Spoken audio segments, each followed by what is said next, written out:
Today I'm going to show you how to easily piece a morning star.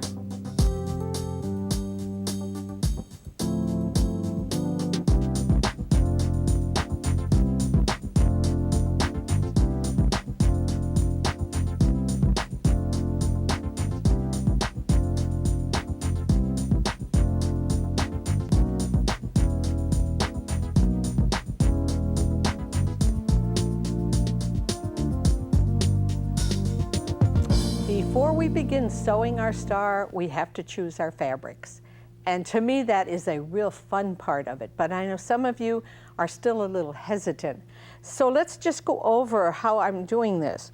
First of all, I need 5 fabrics in one, what we call a family. And here I have them already sewn together. So we need 5 of the teal and 5 of this pink mauve range of fabrics. Now, I don't like to use all small prints or all solid colors because it's sort of boring in a quilt. So I wanted to show you some of the fabrics that I did choose. Look at this one. That's not one that you might ordinarily think of when you think of the size strips that we have in here. But let me just show you how it looks in here. Here we have it right here. And these are 1.5 inch strips. And that's from this fabric. Here's another fabric that's a medium print. And again, I've used it in the pink mauve range here, right here. So you can use your big prints, you can use your small prints. Once in a while a solid, but there are very few solids that I have used in here. These two in this family and the green in here. And then what you have to do is decide within the color family your dark to your lightest. And sometimes that's a little subjective, sometimes it's easy to see. Let's just put these fabrics over here. So here I've sewn them together from the darkest to the lightest. The darkest to the lightest. And then it's time to press. And when you're working with this many strips sewn together, the pressing becomes really important. So I want to show you the technique that I use. First of all, when you have strips, you want to sew with or press with the grain line of the fabric. And the grain line goes across the strip. Or if we look right here, it would go this way. If we press this way, you can see what happens with the fabric just with my finger running along. You'll get stretching, and we want to avoid that. So what I do is take my lightest strip and lay it right side up on the ironing board. Take my iron, put it right on top of there, and then I'm going to lift, with the iron here, I'm going to lift this strip up and roll.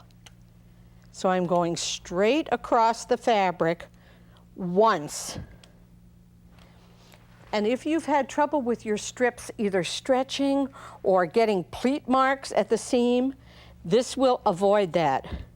And your seam allowances will all be going in the direction that you want them to go. So again, we put it on the lightest color because the seam allowance, we wanted it to go away from the light toward the darkest. Just roll it. And I also use a dry iron because steam will also stretch your fabric. And we want to eliminate all those things that are going to cause us problems. All right, I have my strips already sewn together. These are the colors I used in this quilt. And you know what happens when you make quilts? Sooner or later, you're going to run out of the very fabric you need. So some of the step-by-steps here that I have for you are made from fabric that's slightly different. Doesn't blend together as well as these do. So I'm going to put these aside, and we're going to cut these strips into triangles. And we're going to use topless triangles. Now, if you're right-handed, you'll want to start cutting at the left side of the strip, and just the opposite if you are left-handed. And I want to cut what I call topless triangles. Now, when I do my seminars around the country, we talk a lot about topless triangles and what we can do. And I'll show you in a minute why we want topless triangles. So I've put my first line down from the point at the top of the strip. I have other lines on the Star Maker 6 that I need to have parallel to the seam lines. In some cases, they might come right on the seam line, but in this case, they don't. But I can eyeball that and make sure it's parallel. It looks like I need to trim off a little bit on this side, so I'll go ahead and do that. And then I'll cut my triangle. And now I just want to turn it upside down and continue cutting the strip until I have all the triangles I need. Now, from these 2 strip sets, I'm going to get 4 different triangles. 2 from the green and 2 from the pink. Okay, so we have those 2 triangles. And if we take our pink fabric, our pink strips, and do the same thing. Again, line up the seams so they're parallel to the seam line. First line from the points at either the top or the bottom. And then we'll rotary cut. The first cut is sort of, you know, it's sort of awkward. But from then on, it's just a matter of 1 cut per triangle. So we have this triangle and this one. And that first line from the point at the top, the seam lines. Now, every once in a while, you may find that you have to trim off a little bit on this side. And that's where these lines that are parallel really come in handy, because you'll know right away if you need to trim that off to keep your triangles straight. Okay, so we have our 4 triangles. Now, if you look at the quilt on the table, there are only 3 triangles used in there. What happened to the 4th one? Here we have these triangles, we have these ones, and we have these. We have an orphan here. And that's what I've gotten to call them. You know, when I first started doing TV, when I would show pieces that I had cut that I didn't use in a quilt, a lot of you wrote to me or called and said, what happened to those triangles? I want to tell you, we're going to use them as we get closer to the end. So we do have those triangles that we can use. And these are the 3 triangles that we're going to be using. Let's put these this way. Here we have these in the green. Okay, how are we going to sew them together? Well, let's take a look. Here I have 1 row already sewn together right here. Because even though it's a star, and you might think that we sew the star together and then build out, that would be a lot of, well, even Y seams right here that would be a little bit more difficult to piece than they need to be. So instead, we're going to sew them in rows. And this is the top row, and it's also the bottom row turned upside down. So let's talk about how we're going to piece this. Some of it is very easy piecing. Some, with the right techniques, it'll be easy also. So let's just take our triangles and we'll play a little bit. Let's see, we start here, and then we want the same triangle here. And then we go to, no, we need a green one, don't we? Here we go. This is like a puzzle. And we take another dark green one. The dark green, I call that the dark green because the longest strip is a dark green. Okay, and then we go to this piece and this piece, and that will be our row. Now remember when I told you that I would tell you why we use topless triangles instead of triangles? Let's look right in here. Let's pick a part right here. See how wide that small triangle is? Because the piece was topless, the finished width of this triangle is the same as the finished width of this strip, this strip, this strip, and this strip. If we had cut it to a point, that triangle would have been very small. And so aesthetically, it just looks a little better to have it finish the same width. Okay, so now we have our pieces that we have to sew together. Let's just start at this end, and if I fold these pieces, that is a pretty easy match. The seams go in the same direction. And so they'll just lay there, as we stitch. Right, I'm going to start stitching right at the edge. Take 2 or 3 stitches and then make sure that my seams line up. And they'll line up right at the edge, so you shouldn't need to pin this.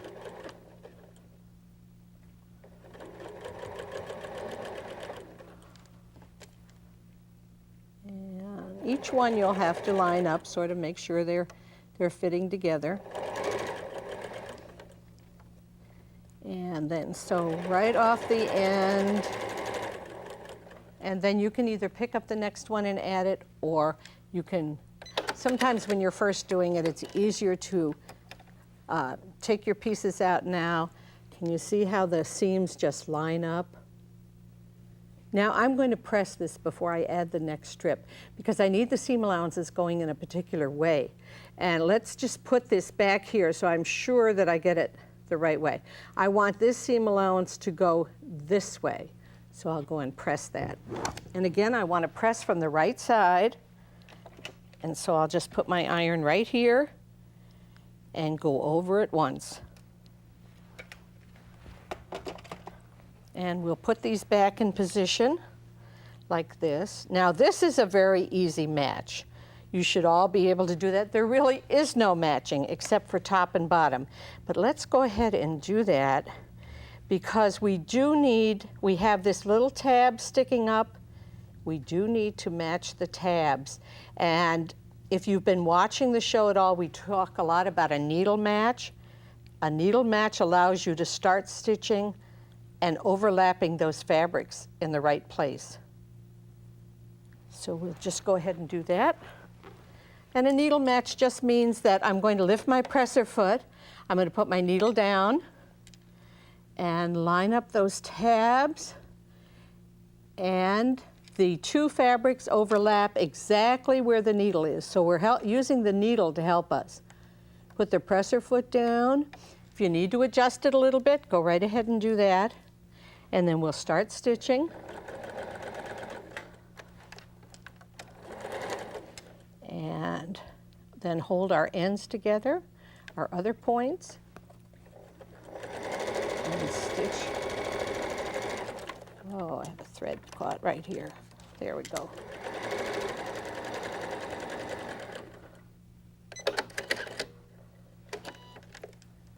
Okay, and here we have a piece that will line up perfectly. And because of the needle match, we now have our 1/4 inch seam here. So let's press this piece. And I'm going to press it the opposite direction, this way, because what I'm trying to accomplish is right here, there's going to be a point where those threads come into a V shape. Right there, I'm going to need to match that point when I sew the rows together. And so if the seam allowances go away from there, it's much easier to match it because I can see it, which means we're going to have to make an adjustment on the other seam in just a minute. Okay, now we're going to sew these 2 together, and that is the same matching as we have here. This is the same matching, and so we'll go on to our next row. Let's take a look at those pieces.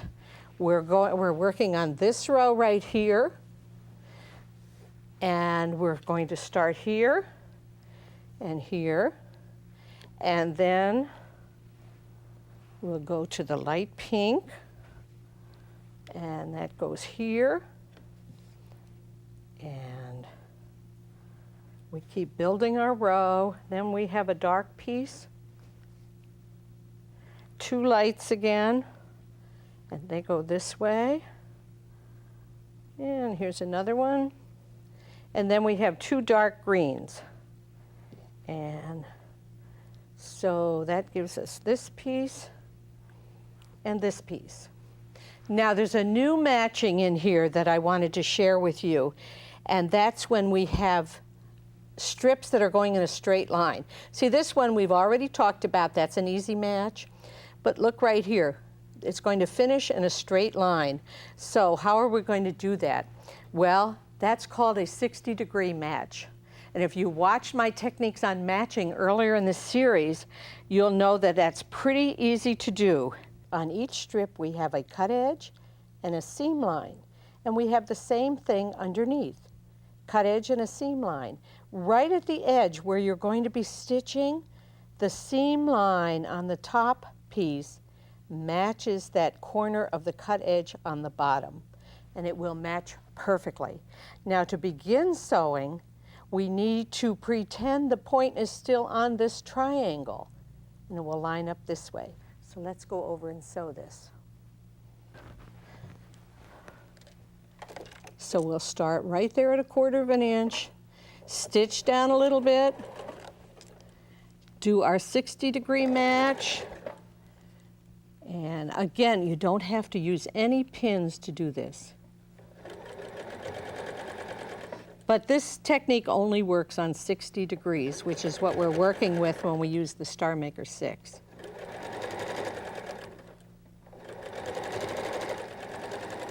Okay. Okay, let's look here. Can you see the straight line we get now? And that really is probably the most difficult matching we have in our whole piece. So let's go ahead and press that. And I need to know how to press it, so we need to put it back into place. This way, we have a point here, so we would press it away from that point. I think you'll get the pressing idea better if I show you on this finished row, because we have points at the top of the strip and at the bottom, and we need the seam allowance pressed away from the point. Well, that sounds like it might not work, but what we do is somewhere in the seam, we flip it so it goes in the opposite direction. This one's easy to see right here. So we have a point here, a point here, here. So all the way down we do that. And in a lot of designs, quilt designs, you can flip seams to make the next step in your piecing easier.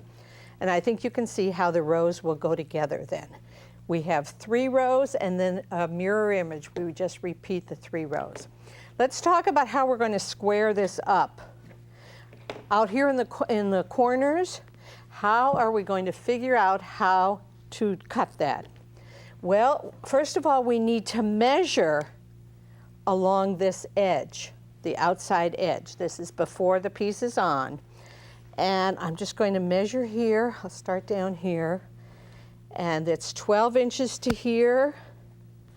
And it comes to about 16 inches is what I need. Well, I sort of like to give myself a little hedging room, so I'm going to figure it at 16.5 inches.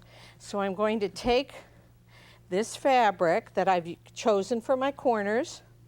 I'm going to fold it double, and I'm going to take the Star Maker 6 and place it down here at the bottom. Let's see, we'll start here at the top and place it. Yeah, that'll be easier for you to see. And then along this angle, I'm going to measure the 16 inches. Here's 12, and here's 4 more, and the 4.5, that was the 16.5, down to here. And so what I'm going to do is mark a line right here. And remember, we have 2 layers of fabric. Just going to mark it. And then just come straight up the edge.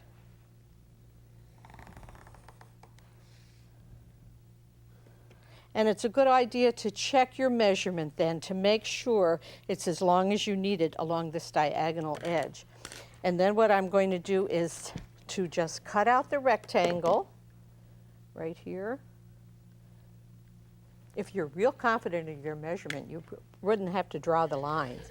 But I like to do that and then check my measurement. Here we go. And the reason I use the Star Maker 6 is because that is the angle of the outside edge. Here we go. So we have a rectangle. It's double. I'm going to cut all 4 corners out of that piece. Let me just show you what I mean about the angle being the same. See here, the outside edge? that makes the same angle as the Star Maker 6. So now what I'm going to do is draw this, and I've left about a ½ an inch here. That'll just come out the way it should. Here we go. Come down here and finish cutting it. And now we have all 4 corners. Well, we have this piece, and that goes on the bottom, and this is this top piece, and these are the 2 bottom pieces. And when you sew them together, I line them up here at the top. Where they're going to cross over at the center, that's where your extra fabric will just line up. And then when you have it sewn on, you can square it up to 1/4 of an inch beyond your point here. And then when you put your binding on, it'll just be perfect. Now remember those orphan triangles we had? Let's take a look at what we're going to do with those. They were all this piece. Had them all left. So let's just go ahead and put together another quilt top or tablecloth. It's exactly the same design, except all of the triangles are the same. It looks like a bunch of hexagons. We don't put it together that way. It's put together exactly the same way in rows. The only difference in this design and the other one, besides the colors, are these solid triangles. So how are we going to cut those? So we take a piece of fabric that is the same size as our triangles, and we cut topless triangles. Let's go ahead and cut a few of those. Right here, the first line from the point is at the top of the strip.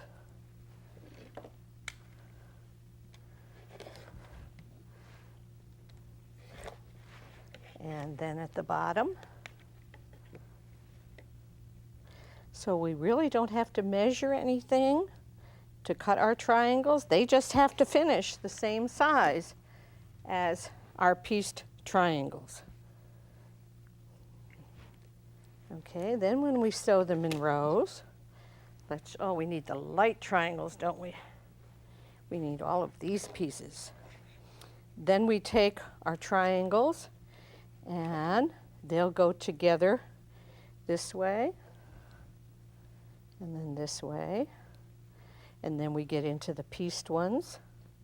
And this is an easy piecing because it's the one that when you line it up, they'll just line right up with the seam lines underneath.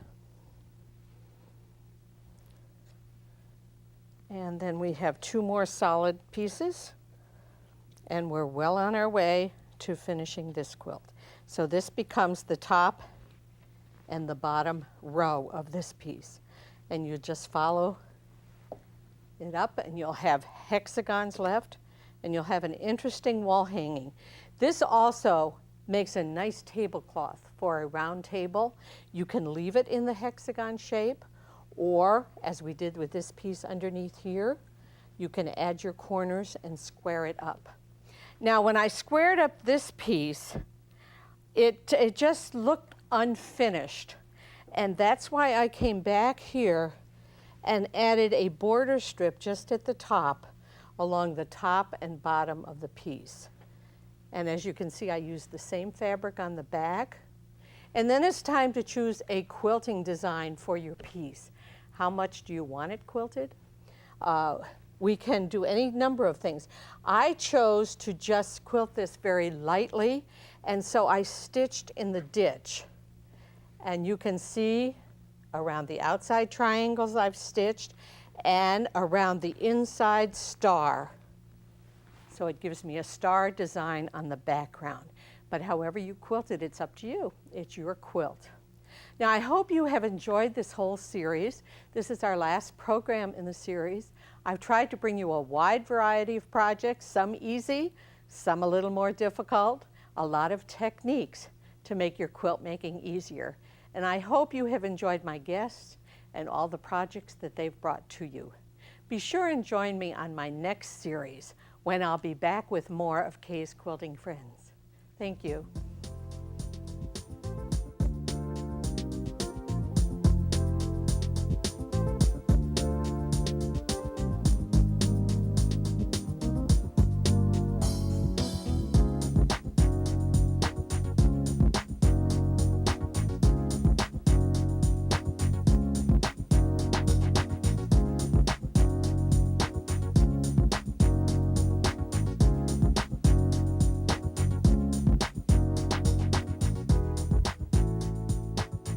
For information on today's main demonstration, call 1-800-248-KAYE. That's 1-800-248-5293. Or write to us at Kaye's Quilting Friends, Post Office Box 456, West Branch, Michigan, 48661. Please remember to specify the program number.